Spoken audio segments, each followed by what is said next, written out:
So the next example that we are having here, it is 14. The Newton-Raphson iteration formula for cube root of c where c greater than 0 is. अब यहाँ पे आपको देखिए cube root of सी का Newton's iteration का formula निकालना है, तो इसके लिए पहले आपको तो न्यूटन्स का जो फॉर्मूला होता है वो आपको याद रखना पड़ेगा। अब इस क्यूब रूट ऑफ सी को हम अल्जेब्रिक फॉर्म में लिखते हैं। कैसे लिखते हैं देखिए, हम इसको x इक्वल्स टू इक्वेट कर देंगे, it is what cube root of C. अगर मैंने क्यूब ले लिया यहाँ पे तो इसको मैं लिख सकता हूँ it is what x cube equals to c. Equation के फॉर्म में अगर हमने लिखा तो ये हो जाएगा x cube minus c equals to 0। तो इसको मैं एफ ऑफ एक्स डिनोट करता हूँ, ठीक है। तो ये मेरा एफ ऑफ एक्स हो जाएगा यहाँ पे एक्स क्यूब माइनस सी। इसका डेरिवेटिव मुझे लगता है तो एफ डैश ऑफ एक्स हम लिख सकते हैं it is what 3x square और c का डेरिवेटिव यहाँ पे 0 हो जाएगा, ये आ गया। अब फॉर्मूला अप्लाई करेंगे। फॉर्मूला में क्या होता है it is what xn plus 1 equals to हम लिखते हैं xn minus f of xn and this is f dash of xn। अब xn तो हम एज इट इज लिखेंगे, एफ ऑफ एक्स मेरे पास है तो यहाँ पे x को मैं रिप्लेस करता हूँ xn से, बिकॉज हम यहाँ पे इटरेटिव फॉर्मूला निकाल रहे हैं। तो यहाँ पे मैंने रिप्लेस कर दिया तो हो जाएगा xn cube minus c upon f dash of xn। देखिए यहाँ भी आपने x को रिप्लेस कर दिया xn से, तो इसे हम लिखते हैं it is what xn square with 3 times here.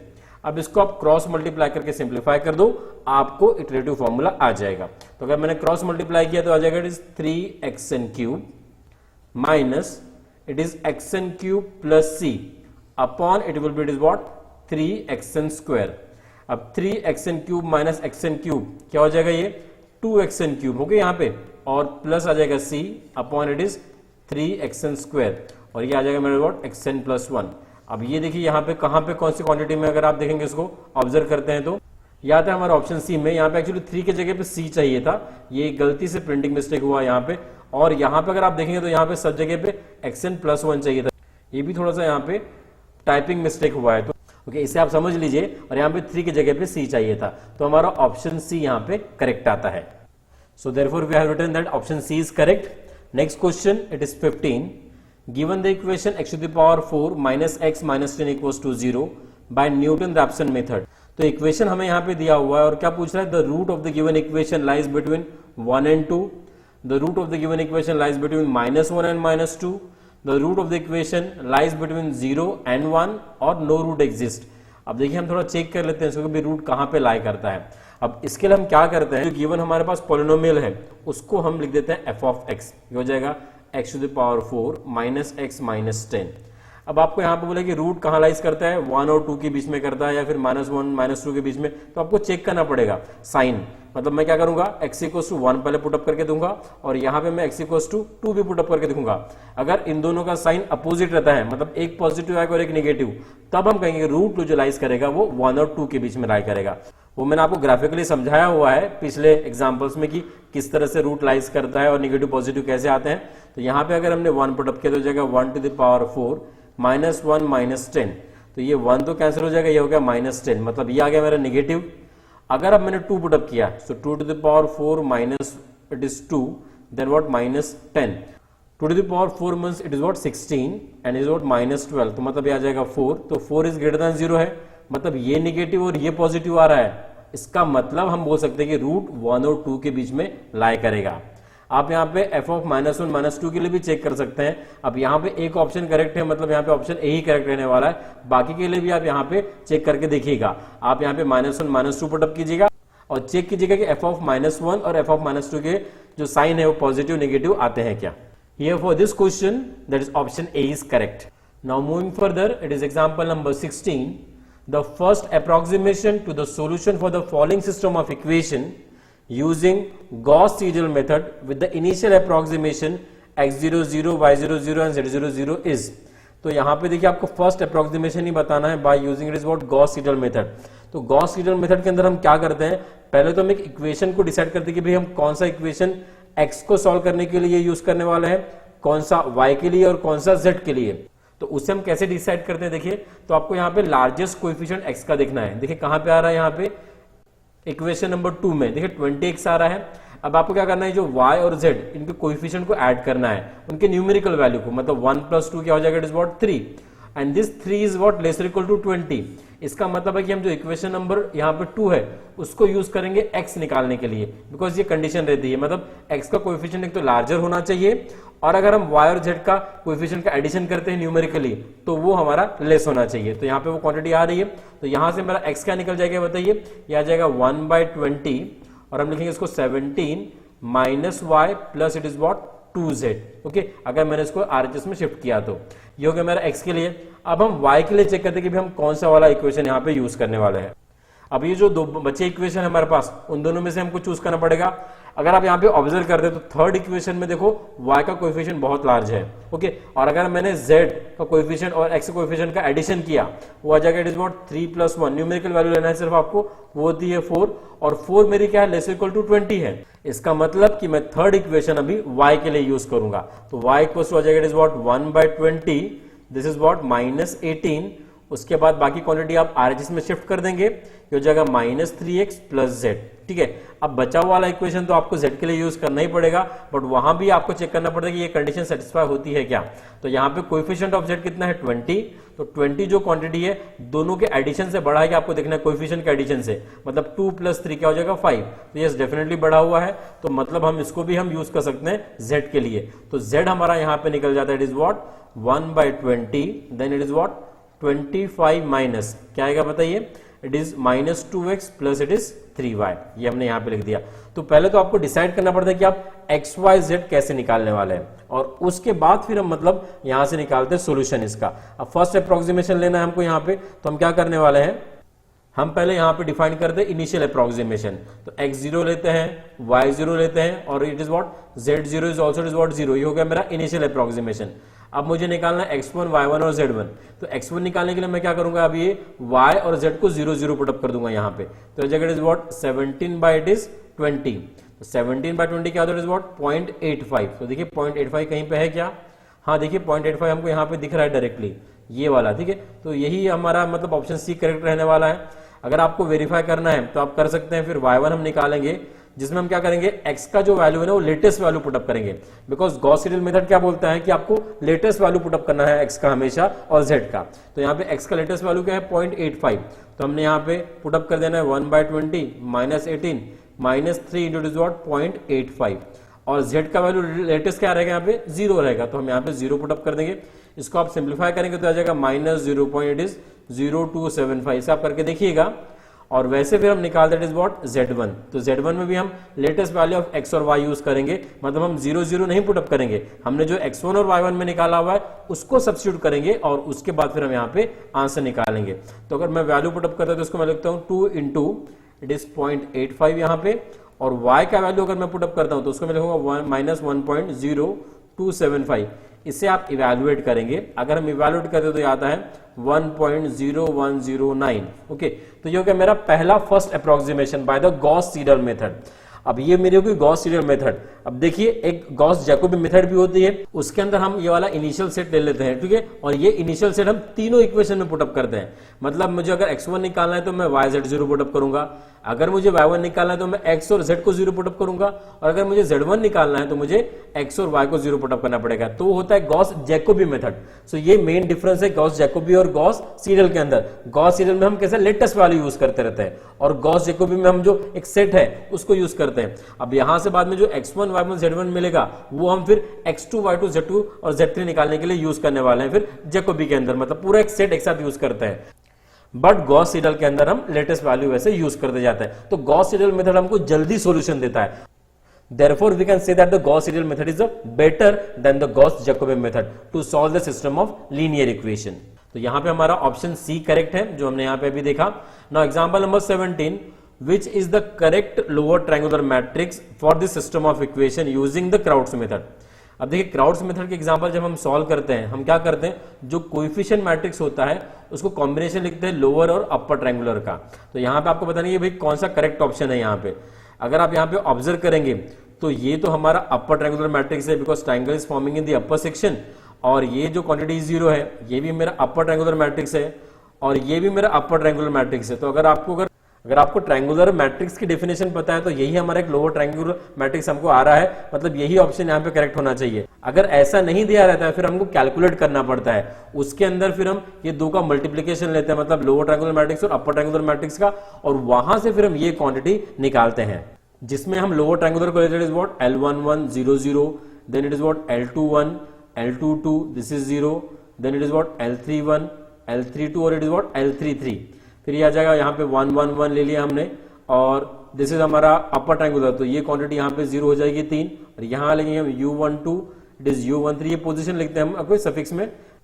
फिर हम ये 9 एलिमेंट निकालते हैं after multiplication of this to matrices. वैसा आपको निकालना पड़ता है, बट वो फिर लंबा प्रोसेस हो जाता है। बट यहाँ तो इजीली हम ऑब्जर्व कर पा रहे थे कि हमारे पास एक ही हमारे पास यहाँ पे लोअर ट्रायंगुलर मैट्रिक्स है एंड वो है ऑप्शन सी के अंदर। So the option C is correct here. Moving to the next example, example number it is 18। Gauss Seidel iterative method is used to solve. अभी हमने एग्जांपल देखा और सॉल्व किया हुआ है सिस्टम ऑफ लीनियर इक्वेशन को गॉस-सीडल मेथड से। तो डिफरेंशियल इक्वेशन के लिए तो यूज नहीं होता है, system of non linear equation के लिए भी यूज नहीं होता है, सिस्टम ऑफ लीनियर इक्वेशन के लिए भी यूज होता है। ठीक है, अभी हमने जो सॉल्व किया था, बिकॉज वहां पे एक्स वाई जेड की डिग्री 1 होती है, इसलिए हम उसको लीनियर इक्वेशन कहते हैं। बाद में पार्शियल डिफरेंशियल इक्वेशन इसके लिए भी यूज नहीं होता है। मतलब ऑप्शन सी यहाँ पे करेक्ट है, that is Gauss Seidel iterative method is used to solve system of linear equation. Now moving to the next example 19। Gauss Seidel method gives result faster when the pivotal elements are smaller than the other coefficient, larger than the other coefficient, equal to the other coefficient and none of the above। अब pivotal element का मतलब क्या होता है वो आपको थोड़ा समझ लेना है। जैसे अगर हमने सिस्टम ऑफ इक्वेशन को लिखा, ठीक है, तो सिस्टम ऑफ इक्वेशन अगर मैं लिखता हूं यहाँ पे a1x plus it is what b1y plus c1z equals to it is what d1। मैं तीनों इक्वेशन लिख देता हूं यहाँ पे, suppose a2x then it is what b2y c2z equals to d2। One more equation I write on a3x then this is b3y c3z equals to d3। अब pivotal element मतलब देखिए जो डायगोनल एलिमेंट रहते हैं, तो ये आपके क्या होना चाहिए, डायगोनली डोमिनेंट होने चाहिए, मतलब लार्जर होने चाहिए अदर कोएफिशिएंट से। अभी हमने देखा था, बिकॉज हम इन दोनों का अगर एडिशन करते हैं, ओके, वो ये वाला जो क्वांटिटी है वो हमारा ग्रेटर देन इक्वल्स टू आना चाहिए, मतलब a1 should be greater than equals to mod of b1 plus mod of c1, ये हमारी कंडीशन होती है। वैसे हम लिखते हैं mod of b2 is also greater than equals to is what mod of a2 plus mod of c2।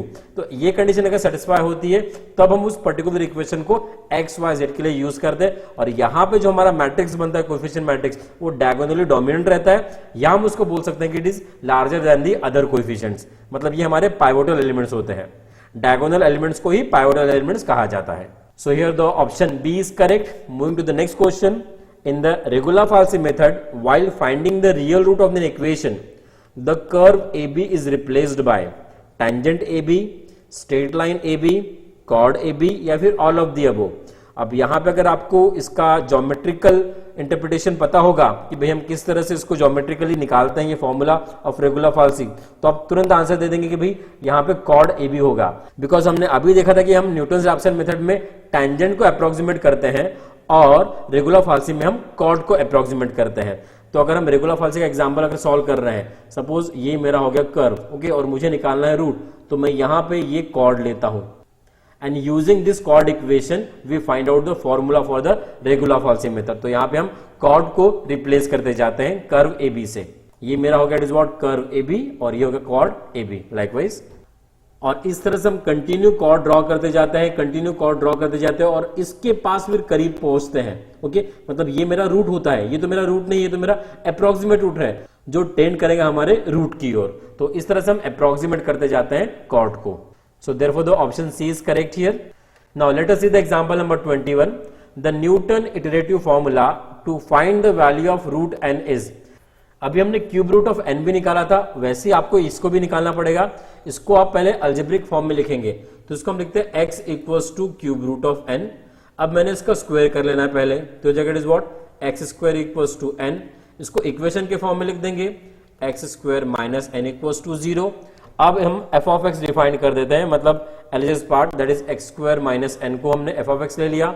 इसका derivative ले लो बिकॉज न्यूटन-रैप्सन मेथड में डिफरेंशिएशन लगता है, तो हो जाएगा 2x। अब फॉर्मूला लिख दो, फॉर्मूला क्या होता है xn plus 1 equals to xn minus it is f of xn and f dash of xn। अब यहां पे xn तो ये एज इट इज रहेगा, f ऑफ xn लिखने के लिए आप क्या करेंगे, जो f ऑफ x में x को रिप्लेस कर देंगे xn से, तो हो जाएगा xn square minus n upon it is f dash of xn, हो जाएगा इट इज व्हाट 2xn। अब क्रॉस मल्टीप्लाई ले लो तो आपको यहां पे आंसर आ जाएगा। अगर मैं क्रॉस मल्टीप्लाई लेता हूं ये हो जाएगा 2xn square minus xn square then plus n, because हम अगर ओपन करते हैं ब्रैकेट यहाँ पे तो माइनस यहाँ पे आ जाएगा, प्लस n हो जाएगा, ये हो जाएगा देन 2xn। तो अगर इसको सिंप्लीफाई करेंगे तो आ जाएगा xn square plus n upon it is 2xn। तो अगर हम यहाँ पे चेक करते हैं कि ऑप्शन कौन सा करेक्ट है, तो थोड़ा सा ऑब्जर्व कीजिए, यहाँ पे प्लस तो ये बी और डी के अंदर आ रहा है, और यहाँ पे देखिए xn plus n by xn के फॉर्म में है। ओके, तो हम क्या करेंगे, इसको डिवाइड कर देते हैं xn से, तो ये हो जाएगा 1/2 बाहर निकाल दिया आपने, ये हो जाएगा xn plus n by xn, इसको हम ऐसा लिख सकते हैं। तो अगर आप ऑब्जर्व करते हैं तो यहाँ पे देखिए बताइए कौन सा ऑप्शन करेक्ट है। यस, ऑप्शन बी यहाँ पे हमारा करेक्ट आता है, जो हमने यहाँ पे लिखा हुआ है। तो इस तरह से हम इटरेटिव फॉर्मूला निकालते हैं। Now moving to the next question, example number 22।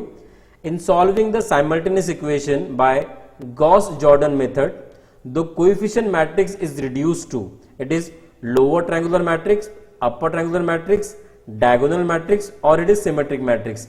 तो आपने अगर एग्जांपल सॉल्व किया होगा तो आंसर यहाँ पे ऑप्शन सी है, दैट इज डायगोनल मैट्रिक्स में हम उसको कन्वर्ट करते हैं। गॉस एलिमिनेशन मेथड में हम लोअर ट्रायंगुलर में कन्वर्ट करते हैं, और गॉस जॉर्डन के अंदर हम डायगोनल मैट्रिक्स में उसको कन्वर्ट करते हैं, and then we find out the answer for that unknown x, y and z।